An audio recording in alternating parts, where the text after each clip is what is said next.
At the Opposition United Workers' Party's press briefing on Wednesday the 15th of August, the first deputy leader of the opposition, Guy Joseph, came to the defense of one of the party's candidates who has been subjected to unprovoked, sexist and sexually objectifying remarks made by a member of cabinet.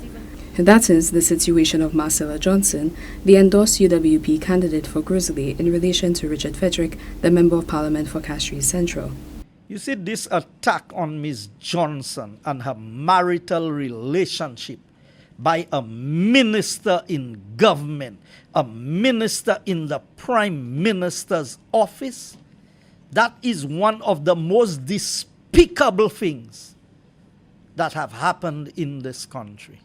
When a minister paid by the state with state resources can go on national television and tell a woman, if you want to horn your husband, I'm available. That's paraphrasing what was said. Joseph, who like many politicians has been the target of accusations of chauvinism in his professional and personal life, begged the question, how can parliamentarians consider Frederick an equal under these circumstances? This despicable individual still sits in the cabinet making decisions for this country.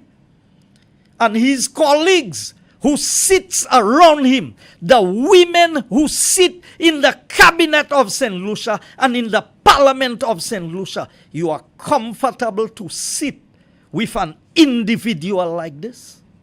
The deputy opposition leader characterized this as the government leading St. Lucia into dissent.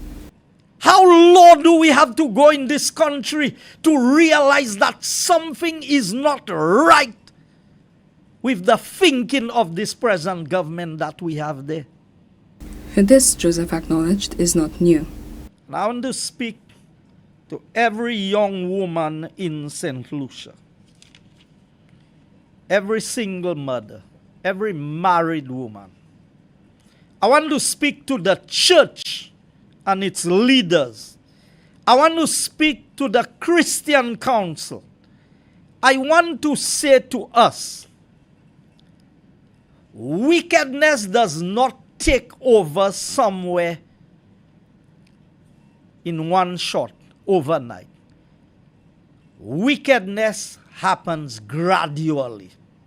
It is true that patriarchal and misogynistic oppression are not new, which is what made some of the deputy leaders' appeals ironic. There is no repercussions for this. And the Christian community says nothing. What has happened to us as a country? What has become of us as a people? Where is our morality? For every St. Lucian woman who is harassed publicly, there are dozens of women and girls who defect from religion entirely for the harassment they face from church leaders or senior members in private. There is no formal institution, including governmental and religious ones, that is not patriarchal. And there has long been room in the public sense of right and wrong for women to be victimized without sanction, which contextualized what issue was raised but dismissed. I know ministers in the government who would ask mothers if they want help with state resources to set them up on their daughters. I said this without fear of criticism. But that one goes even because there are choices, there are things to be said. But that one goes even because there are choices, there are things to be said. This issue, locally referred to as wajma, is one that candidates, parliamentarians and supporters tend to raise for political mileage. However, with no formal reports or sanctions being made and with no protective or preventative protocols being proposed or instituted, the problem persists from pre-independence to present day.